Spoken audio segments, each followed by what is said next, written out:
Green Rangers, live from Studio number 5 of BSED English 1A Telecast. This is your reporter for today, Samarita Arabella S. at your service. Science news is our business. So hitting the top notch for headlines for today are news about scientific revolution. So just a quick overview here. The scientific revolution was a series of events during the 16th and 17th centuries that marked the emergence of modern science during the early modern period when developments in mathematics, physics, astronomy, biology, and chemistry transformed the views of society about nature.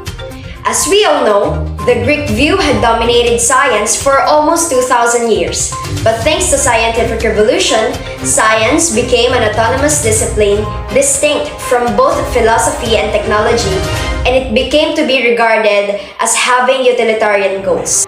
By the end of this report, it may be too much to say that science has replaced Christianity as the focal point of European civilization, but rather, out of the ferment of the Renaissance and Reformation, there arose a new view of science, bringing about the following transformations.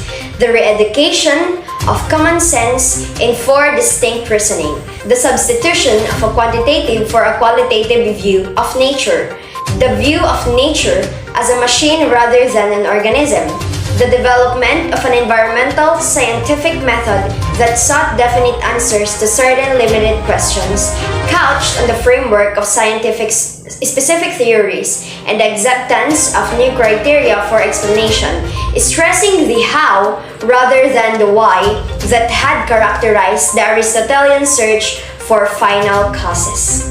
By tradition, the scientific revolution refers to historical changes in thought and belief, to changes in social and institutional organization that unfolded in Europe between roughly 1550 to 1700s, beginning with Nicholas Copernicus in 1473 and 1543, who asserted a heliocentric or sun-centered cosmos, and it ended with Isaac Newton on 1642 to 1727, who proposed universal laws and a mechanical universe.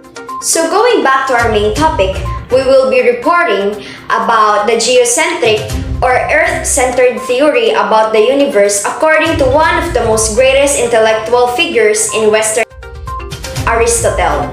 So here we have Cortes and Desuyo to deliver the news. We are live now to talk about Aristotle, an ancient Greek philosopher, scientist, and one of the greatest intellectual figures of Western philosophy. He was the author of philosophical and scientific system that became the framework and vehicle for Christian scholasticism and medieval Islamic philosophy. Even after the intellectual revolutions of the Renaissance, the Reformation, and the Enlightenment, Aristotelian's concept remained embedded in Western thinking. Aristotle was born in Stagira and northern Greece around 384 BC. His father was Nicomachus, the court physician to the Macedonian king Amyntas II. He died when Aristotle was just a young boy. Although Nicomachus died, Aristotle remained closely affiliated with and influenced by the Macedonian court for the rest of his life. On the other hand, Thaís, Aristotle's mother, also believed to have died when Aristotle was young. Proxenus of Aternus became Aristotle's guardian until he came of age. When Aristotle turned 17, Proxenus sent him to Athens to pursue a higher education. At that time, Athens was the best place to be educated. Aristotle enrolled in the academy, the school founded by Plato, where he maintained a relationship with the said philosopher, himself a student of Socrates and his academy for 2 decades. Although Aristotle was a valued member of the Academy. He was not seen as Plato's successor. This was because of some fundamental differences between their philosophies. Plato believed that true knowledge could only be achieved through reason, while Aristotle favored experimentation with real objects. When Plato died, Aristotle did not take over the academy as many imagined he would. Pythias, also known as Pythias the Elder, was a biologist and embryologist and the first wife of Aristotle. In 335 BC, the same year that Aristotle opened his own school called Lyceum, his wife Pythias died. Erica Portes reporting for Studio 5. Good morning, Green Rangers. So now let's talk about the belief and theory of Aristotle. Aristotle, he believed in a geocentric universe and star where perfect sphere Earth itself was not.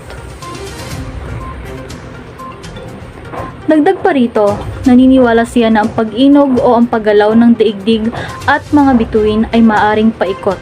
Dahil nga ito ay perpekto, maaari rin ang pag-ikot nito ay walang hanggan. And as of today, we know that none of this is the case. Subalit gayon pa man lubos pa rin nirerespeto ni Aristotle ang mga maling kasagutang ito ay naituro sa loob ng mahabang panahon. So what is geocentric model?